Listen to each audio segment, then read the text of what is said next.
Elections will have the latest vote counts from races and local issues across the region.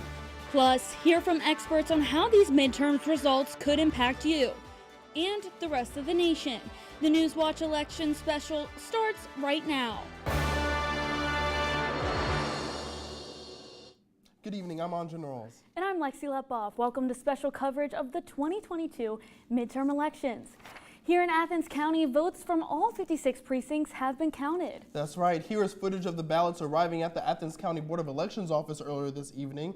Ballots arrived about 3 hours ago in secure boxes. Election security has been a big issue this year. Ohio Secretary of State Frank LaRose earlier this year created a board to monitor the safety of this year's midterm election. In a statement from LaRose's office, it says, quote, Ohio takes the security and accuracy very seriously in this election. Newswatch reporter Victoria Niemsch is outside the Athens County Board of Elections. What's it look like out there, Victoria? Well, Lexi and Andre, early voting officially closed yesterday at 2 p.m. And according to the Secretary of State's office, Ohio voters broke an all-time record for early voting in the statewide gubernatorial race. And according to data released by the Secretary of State's office, just over 1.5 million Ohioans requested an absentee ballot for this year's election, and nearly 550,000 Ohioans voted early in person. In Athens County, over 7,000 voters have made their voice heard this election. And according to the Athens Board of Election here behind me, 55% of Athens County voters cast their vote early and 43% used an absentee ballot. A lot is at stake here at these elections, and Democrats are tripling GOP votes casted absentee. But most people are voting without party affiliation. So as for votes cast today, we will just have to wait and see how many Ohioans made their voices heard. But for now, back to you two. Thanks, Victoria. We head over to the race for the Athens County Commissioner, where incumbent Lenny Ellison is seeking to re-elected for the 7th time in a row. With all precincts reporting Democrat Lenny Ellison won re-election for his 8th term. Garnering 53% of the vote. The idea is that if you can improve the recreational economy, looking at the Hocking Hills as the model. So we continue to do things that will try to bring more tourists to the area, allow for more entrepreneurs to open up small businesses, bed and breakfast, things like that.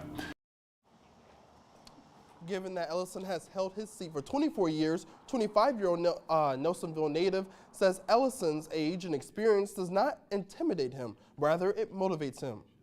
We've had someone in that position for 20-some years, and we're not seeing the plus side. We're not seeing the benefits. We're not seeing the outcome or the good that was promised to a lot of Athens County voters 20-some years ago. Many residents of Athens County do not have affordable access to broadband internet, and it has been a strong topic among the candidates. If elected, Ellison and Hayes want to continue broadband expansion efforts, but Bircher says he won't expand broadband until he knows there's a way for people to afford it.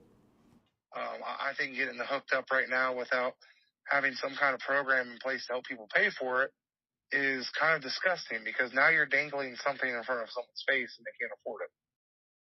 One of the bigger races here in, Like Andre was saying, one of the bigger races here in Athens is Athens County Auditor between Republican incumbent Jill Thompson and Democrat Rick Wasserman. It's a rematch 20 years in the making, as the two faced off against each other back in 2002 for the same position.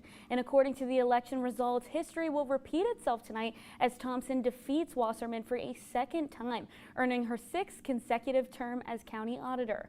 Thompson, one of only 2 elected Republican officials in Athens County, further sets the record for most consecutive terms as Athens County Auditor, which she already broke back in 2018.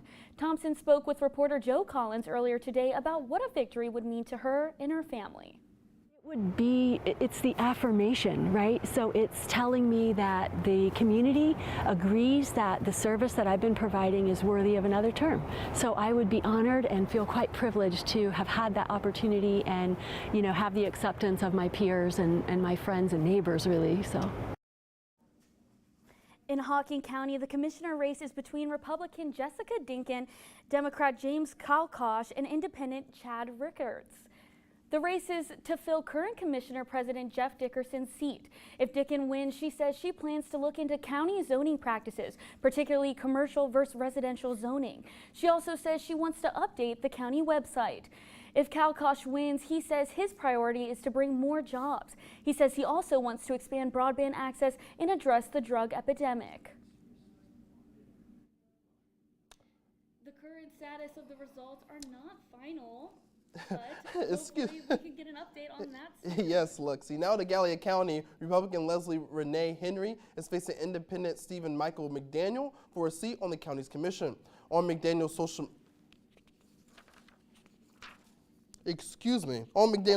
media, he says, quote, "I'm a regular guy and not a politician." He urges voters to pick a veteran and a patriot. Henry was a teacher and principal for decades and says she has worked to ensure students get the best education. On her website, she claims she has what it takes to bring change to Hocking County.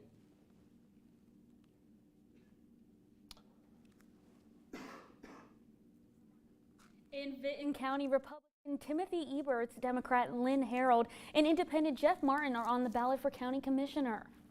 Republican Timothy Eberts is the incumbent for the commissioner's race, maintaining the seat since 2010. Lynn Harold faces Eberts in her first bid for public office. Harold's goals include attracting more businesses, providing reliable water access, and raising salaries for first responders and Board of Election employees. Also running is Independent Jeff Martin, who has emphasized a need for improved youth programs and bringing transparency to the boards.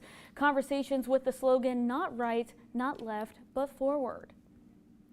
Perry County's commission between incumbent Republican Scott Owen and Democrat Todd Schaefer.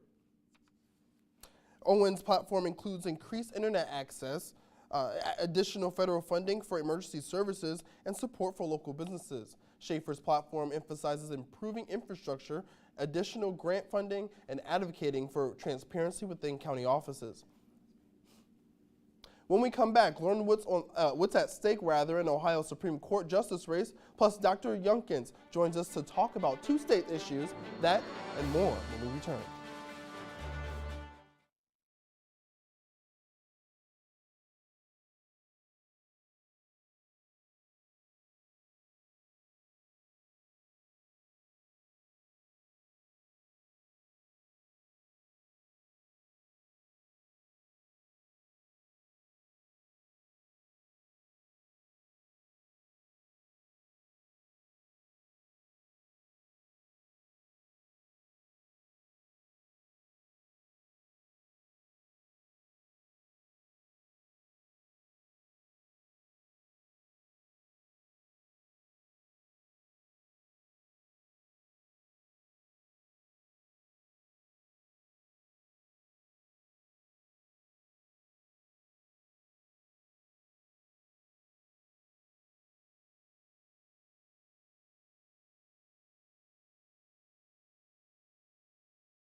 Welcome back, everyone. Ohioans today are voting to appoint 3 people to the state's highest court. The winner of these races could turn the balance of power in the Ohio State Supreme Court. One race in particular could affect the court, the race for Supreme Court's Chief Justice. The 2 justices running for this position are Sharon Kennedy and Jennifer Brunner. Justice Kennedy has served on the high court since December 2012 and was re-elected for a 2nd term in 2020. As for Justice Brunner, she has served on the court since January of last year. One of these 2 women will replace Chief Justice Maureen O'Connor, a Republican who can't run again because of her age. In Ohio, the age requirement for Supreme Court justices is 70 and under. Former Athens County Judge Tom Hodson says Republican lawmakers want it known what party judges are running for. The Republicans, since they had such a landslide and have turned the state from purple to, they think, red, and they controlled the General Assembly and the governor's office, thought, wouldn't it be a good idea if people knew who the Republicans were running for the highest court in Ohio? Republicans passed a bill, there you are, sorry about that. Republicans passed a bill in July giving upper-level judges the choice to affiliate with a political party. The reason, Republicans hope to replace O'Connor with another Republican in the Supreme Court. The new rule means justices can now campaign with a political party, and that political party is listed under their name on the ballot. And the whole idea of having it nonpartisan was that judges should not be affiliated with a particular political party. They should be elected on their merits. That's the whole idea of having a nonpartisan election. It adds to what's called judicial independence. All right, we're on. Joining us to talk about another new rule that could affect Ohio courtrooms is Ohio University political science professor Dr. Vincent Younkins. Good evening, Dr. Younkins. Thank you so much for joining us. No problem. Glad to be here. Yes, so he's here to tell us today about potential changes to the state constitution that could change our legal system. Now, Younkins, thanks for being with us again. Tell us, what exactly is State Issue 1 or the Community Safety Amendment? So State Issue 1 emerged from an Ohio Supreme Court decision that basically ruled when determining bail, the judges could only really assess the risk that someone wouldn't show up for their court hearing appearance. And the justices said that you can't assess things like public safety. So after this ruling, a couple Republican members of the legislature in Ohio proposed this amendment, which basically just said, would say that take the power away from the Supreme Court to determine bail and determine the conditions for bail, and would say that in addition to like a flight risk, judges should take into account, you know, is this person dangerous? You know, does this person have a particular impact on public safety? So that's essentially what Issue 1 is about. Gotcha. So what do you think is really bringing voters out to come and vote yes on this issue? I think it's it's a crime issue, safety issue. So I think that when voters hear that, well, a judge when assessing bail can't take into account whether a defendant would be dangerous to the public, it's sort of alarming, I think, for voters to hear that. And so I think that it definitely motivates people. I think it's definitely going to pass because it's a safety issue. Okay. All right, so now we're going to switch over to State Issue 2. Now, can you give us a quick overview of that?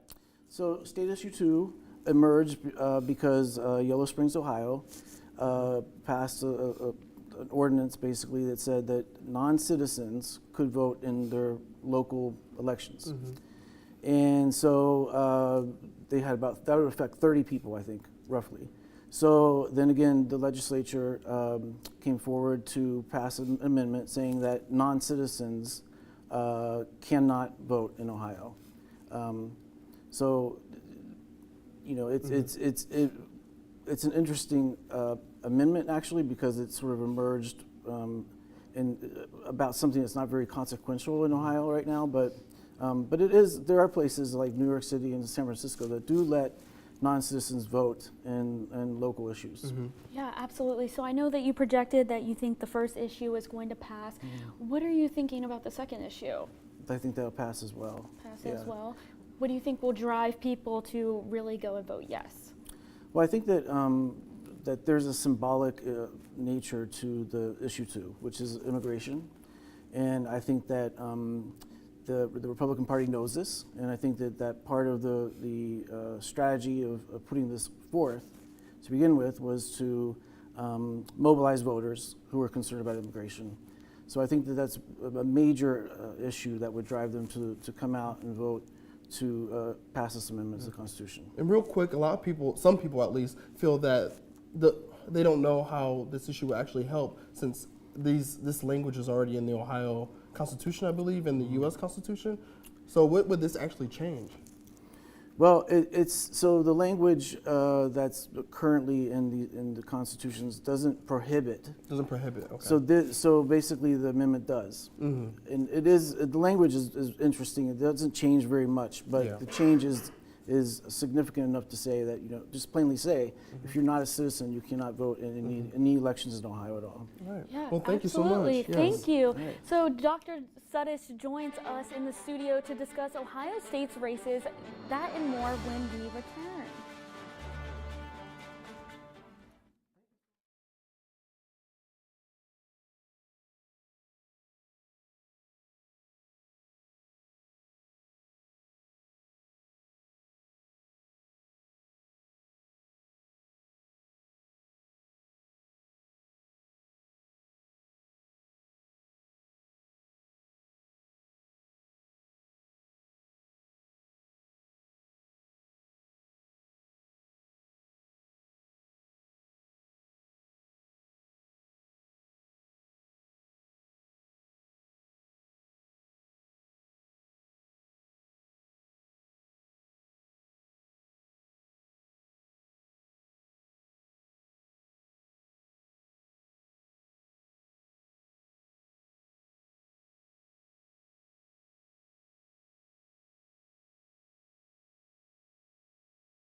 Welcome back. Elections in Ohio play a vital role in this year's midterms, as Democrats try to hold their majority in the House and Senate while Republicans try to flip seats. Newswatch reporter Claire Shayopata is in Washington, D.C. to break down how Ohio can tilt the scale on a national level.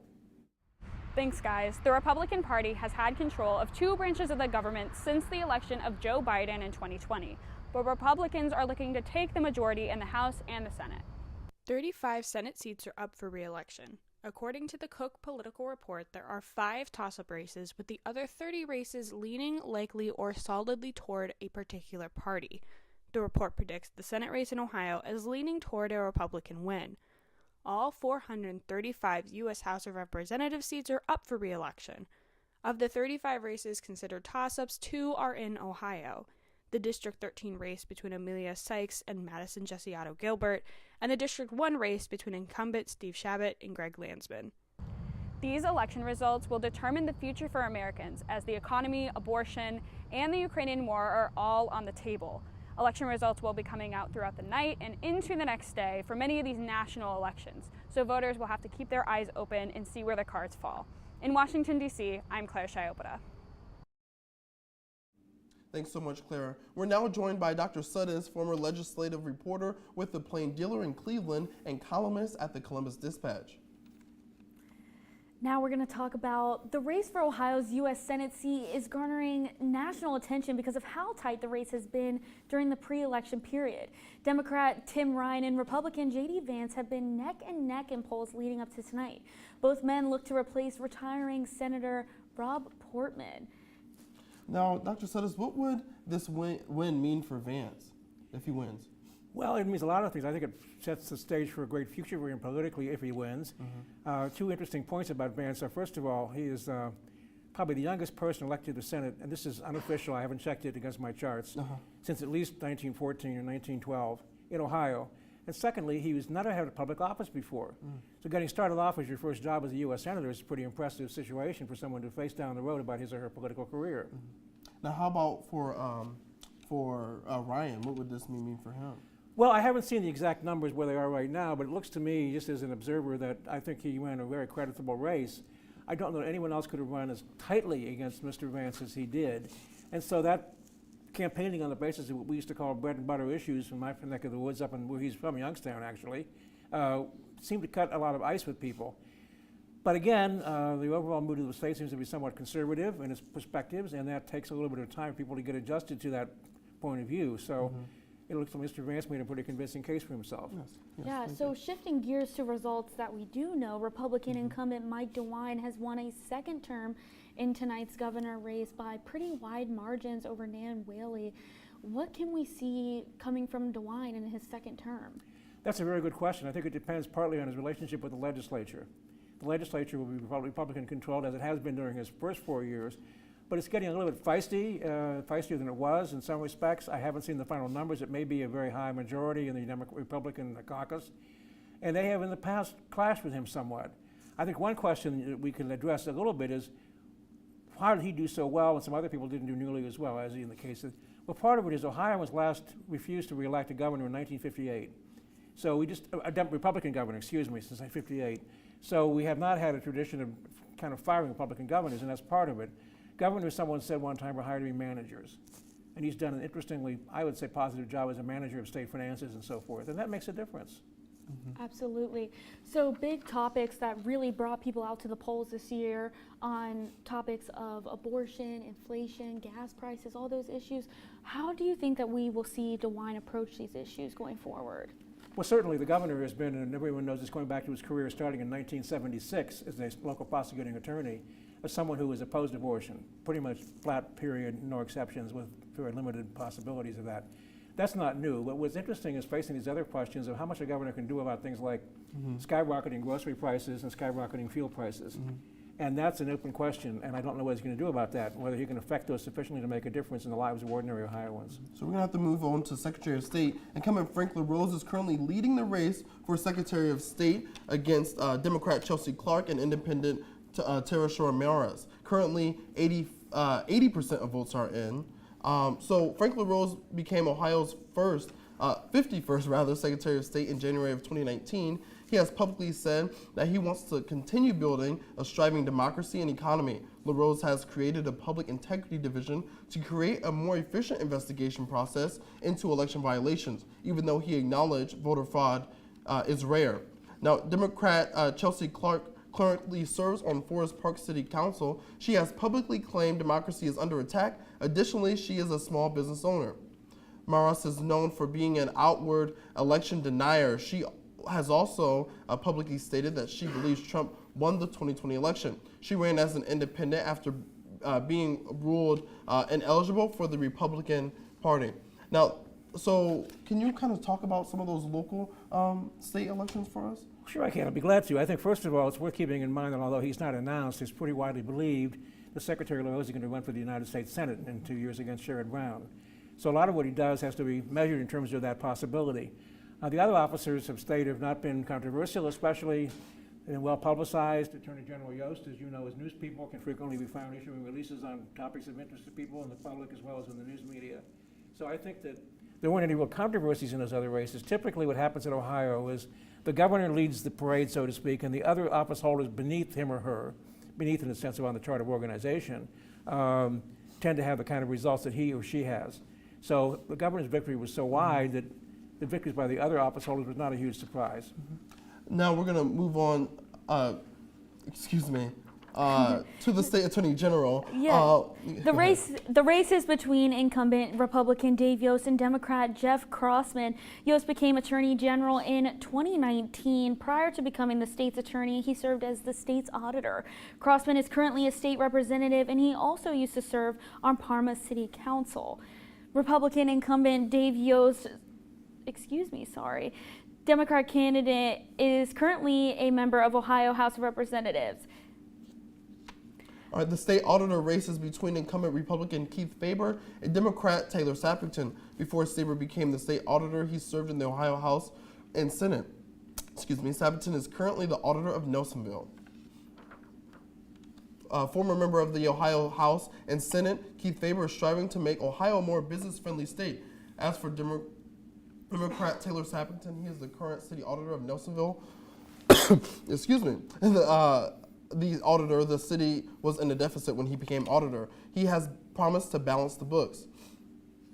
Now we head over to the race for Jay Edwards' seat in the 94th district of the state representatives, with the Democrat challenger taking unique route getting on the ballot. WOOB reporter Curtis Fader has more on what happened in this race and put Tanya Conrath on the ballot. It was a journey of twists and turns for Democrat nominee Tanya Conrath that dates back months prior to the people hitting the polls earlier today. Now, despite getting the necessary signatures to replace the initial nominee Ryan Goodman after he withdrew from the race, Conrath still struggled to get her name on the ballot. With the two Republican board members of the Athens County Board of Elections denying her status, making it a 2-2 tie, it was up to Republican Secretary of State Frank LaRose to break the deadlock. In mid-September, LaRose denied Conrath's candidacy for the upcoming election. She then promptly filed a lawsuit to the state Supreme Court. Honestly, it was just a bunch of malarkey. And we have 3 other candidates that have been in my situation, which is a replacement candidate, and all of their boards of election put them on the ballot. We're the only one in the state where a replacement candidate wasn't put on the ballot. On October 11th, the day before absentee ballots were set to be released, the Ohio Supreme Court ruled in a 4-3 majority in favor of Conrath, with the majority opinion stating that when Secretary LaRose and 2 members of the Athens County Board voted not to certify Conrath to the ballot, they acted in clear disregard of applicable law. Director of the Athens County Board of Elections, Debbie Quivy, previously said that she had ballots with Conrath's name on it ready if the ruling went her way. After overcoming several obstacles to simply be in the race, Conrath now faces the challenge of beating incumbent Jay Edwards, who's coming off of 2 successful re-election campaigns. Reporting in Athens County, I'm Curtis Fader, WAB Newswatch. With 84% precincts reporting, results show Jay Edwards has a 5,000 vote lead, and he is projected to win his 4th consecutive term representing District 94 in the Ohio House of Representatives. So after all those results, Dr. Sudis, I have one last question for you. If you could wrap up this election night and this election this year in one word, what would it be? I have these 2 words, Republican victories. Yeah, for sure. What else can you say about that? I think Ohio has positioned itself as a very strongly Republican state in many ways, although not all. And I think at the same time, the Tim Ryan message is when other Democrats may try to emulate in other state contests down the road about the bread and butter issues for families' budgets, gasoline expenses, and food budgets and so forth. So I think it's an open question how direction we're going. And Ohio is a place of surprises. And we'll have to see the next surprise will be along the lines of who's going to come out ahead in 2 years from now, when I think Frank LaRose will run for the Senate, by the way. Yeah, absolutely. Thank you so much, Dr. Sudis, for joining us today. And stay tuned as more results come in later tonight. Thank you. Also, stay tuned for a look into tonight's Democratic Watch Party here in Athens. Coming up after the break.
As votes continue to come in tonight, here's a look at some races already called.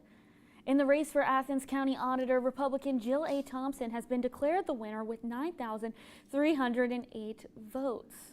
In the race for Athens County Commissioner, Lenny Ellison has been declared the winner with 6,458 votes. And that does it for our special election broadcast. Thanks for watching. I'm Andre Knowles. And I'm Lexi Leploff. Stay tuned for PBS NewsHour coming up next for more election coverage. And remember, you can find up-to-date results and other news anytime at WUB.org. Have a great night, and thank you so much for spending your election night with us. We put in a lot of work, and I think we're all tired and ready to go. But all right, we're going to go back to the PBS NewsHour with more election coverage tonight. Have a great night.